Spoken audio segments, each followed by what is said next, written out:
The next suburb to come under my microscope is Keysborough, and I've had requests come through from lots of different videos requesting this one. So let's take a look and see what we find.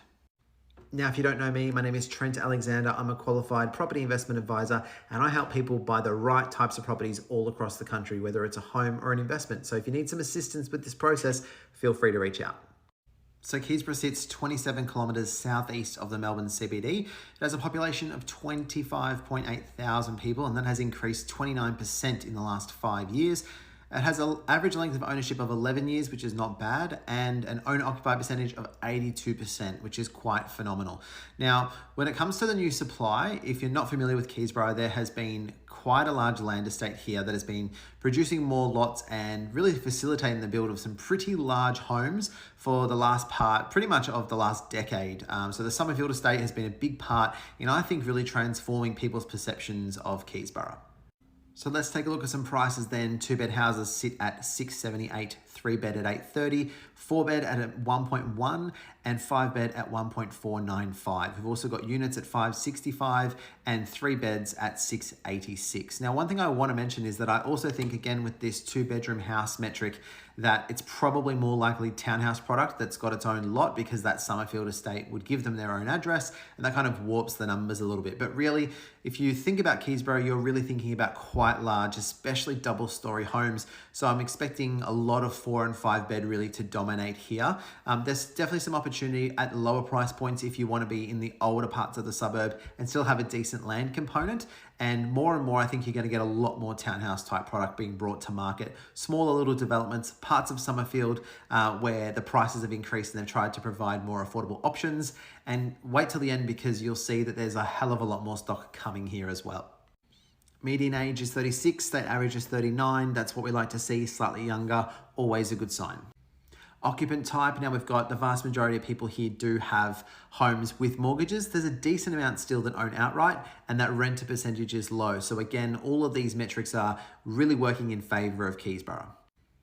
Same with incomes. Incomes are pretty good. They're above the state average. They've moved around a little bit, but ultimately been sort of above or slightly below the state average. So it's moved kind of in line over the longer term. But I think these days, realistically, for the types of properties that Keysborough is most known for, you're probably looking at that $1.5 to $2 million price bracket. And that's going to require some decent incomes to get to that level.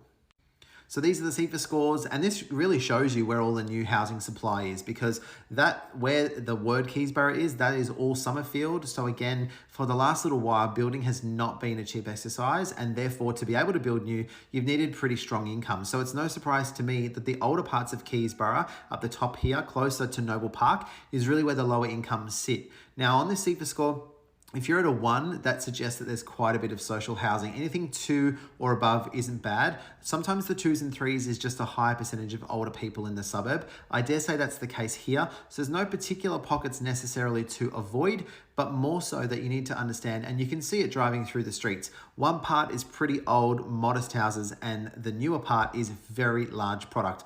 Now, what's interesting, and I think it's a very big bonus for Keysborough these days, is the cost to build, since a lot of the properties at this bottom part of Keysborough have been built, has gone up significantly. So realistically, everything in this suburb is really being sold below replacement cost. That's going to insulate your returns, and I think that Keysborough is likely to be a decent investment moving forward. Now I'll finish with the long-term price movements, but what I wanted to show you is this. So this is a parcel of land that, according to my quick Google search, came on the market in September this year. 85 hectares of land in Keysborough that is likely to be residential development. So there's still a lot of product coming to market. What I probably more likely expect moving forward is a much greater proportion of townhouses to make up the lot mix here.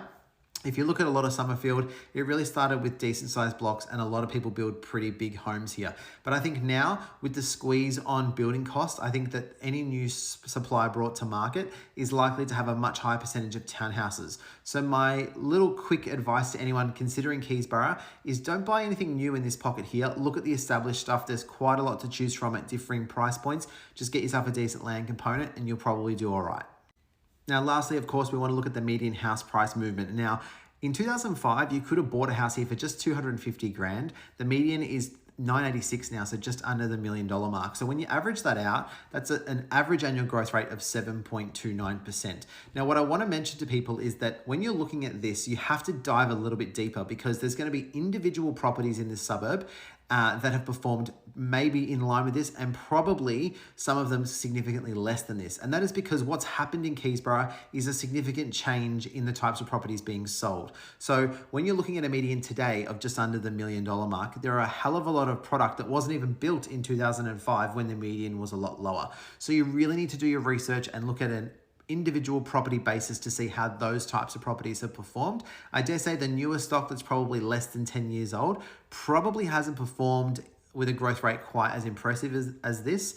And also the stuff that was selling for $250 20 years ago is probably only selling in the $700 to $800 bracket or thereabouts today. So still strong growth rates for the older stuff. The newer stuff you might find will retain its value and might actually start to grow a bit ahead of expected because of replacement cost. But like anything, this is just a snapshot. You need to do your own research. But all in all, I quite like Keysborough. I think it really attracts people that are looking for quite a large family home, but not wanting to go to the absolute fringes to get there. So you're significantly closer to the likes of your Cranbournes and your Pakenhams, and that's why Keysborough wins.